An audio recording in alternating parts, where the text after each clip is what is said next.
கிறிஸ்துவுக்குள் மிகவும் பிரியமான சகோதர சகோதரிகளே, இயேசு கிறிஸ்துவின் நாமத்தினாலே உங்கள் யாவருக்கும் எனது அன்பின் நல்வாழ்த்துதலையும் வணக்கத்தையும் தெரிவித்துக் கொள்கிறேன்.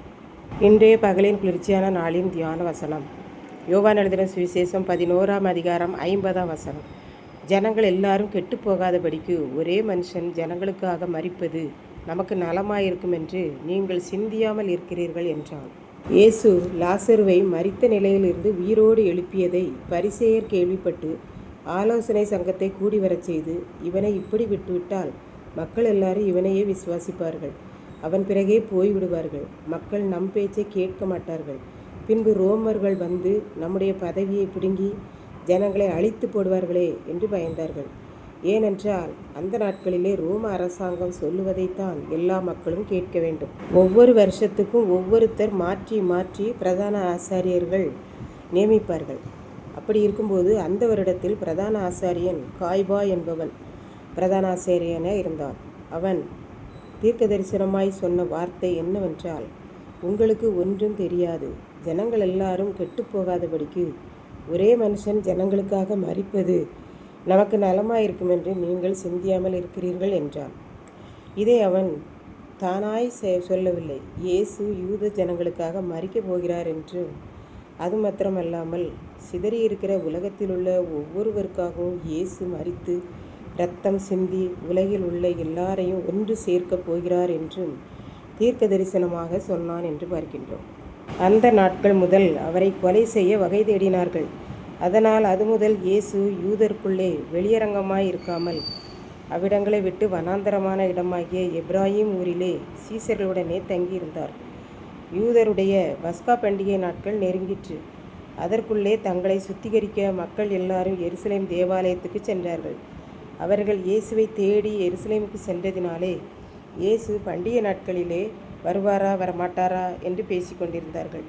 பரிசேயரும் பிரதான ஆசாரியரும் இயேசுவை பிடிக்க வேண்டும் என்று முடிவு பண்ணி, அவர் இருக்கும் இடத்தை எவனாவது அறிந்திருந்தால் அதை எங்களுக்கு தெரிவிக்க வேண்டும் என்று சொன்னார்கள். காய்பா என்ற பிரதான ஆசாரியன் தீர்க்க தரிசனமாய் உலக மக்கள் எல்லாருக்காகவும் இயேசு மரித்து இரத்தம் சிந்தி அவர்கள் பாவங்களையெல்லாம் மன்னிக்கப் போகிறார் என்று சொல்லியும் அவர்களுக்கு அறிவில்லை என்று பார்க்கின்றோம். இப்படித்தான் ஒரு ஊரில் ஒரு குடும்பம் இருந்தது. வீட்டில் 2 பிள்ளைகள் இருந்தார்கள்.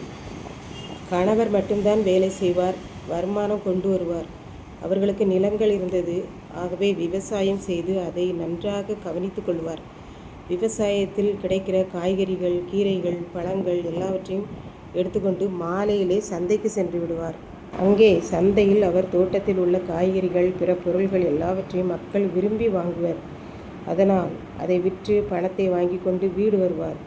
இவ்வாறு அவர் ஒவ்வொரு நேரத்தையும் வீணாக்காமல் ஓடி ஓடி உழைப்பார். அவருடைய உழைப்பால் அவர்கள் 2 பேருடைய பெற்றோர் வயதானவர்கள் பராமரிக்கப்பட்டனர். மனைவி பிள்ளைகள் சாப்பிட்டார்கள், பிள்ளைகள் படித்தார்கள், அவர்களுடைய திருமணம், இப்படி குடும்பத்திற்கான அத்தனை தேவைகளையும் அவர் ஒருவரே வேலை செய்து நிறைவேற்றினார் என்று பார்க்கின்றோம். நம் ஆண்டவரும் இப்படித்தான் சர்வலோகத்து மக்களின் பாவ சாப அக்கிரமங்களையும் அவர்களுக்கு தண்டனை கிடைக்காதபடி மன்னித்து அவர்கள் வாழ்வுக்காக தாம் ஒருவரை மரித்து இரத்தம் சிந்தி அடக்கம் பண்ணப்பட்டு 3ஆம் நாள் உயிர்த்தெழ வேண்டும் என்பதற்காக அவர் இந்த உலகத்திற்கு வந்து மரித்தார். அவரவர் செய்த தவறுக்காக தண்டனை கொடுக்கப்பட்டால் இப்போது நாம் ஒருவர் கூட உயிருடன் இருக்க முடியாது. ஆகவே இந்த இயேசுவே பிதாவாகிய தேவன் இந்த உலகத்திற்கு அனுப்பினார் என்று பார்க்கின்றோம்.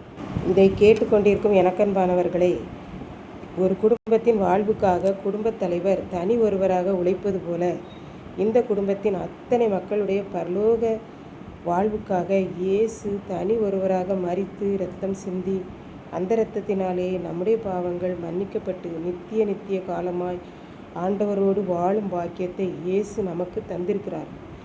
ஆகவே நாம் இயேசுவை அனுதினமும் தேடி நம் குடும்பத்தில் வைத்து கொள்வோம்.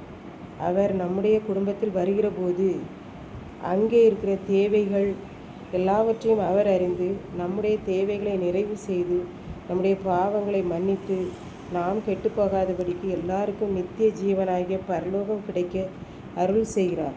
கர்த்தர் தாமே இந்த வார்த்தைகளை ஆசீர்வதிப்பாராக. ஆமென். ஜெபம். அன்பின் ஆண்டவரே, இந்த அருமையான நல்ல நாளுக்காக நன்றி செலுத்துகிறேன்.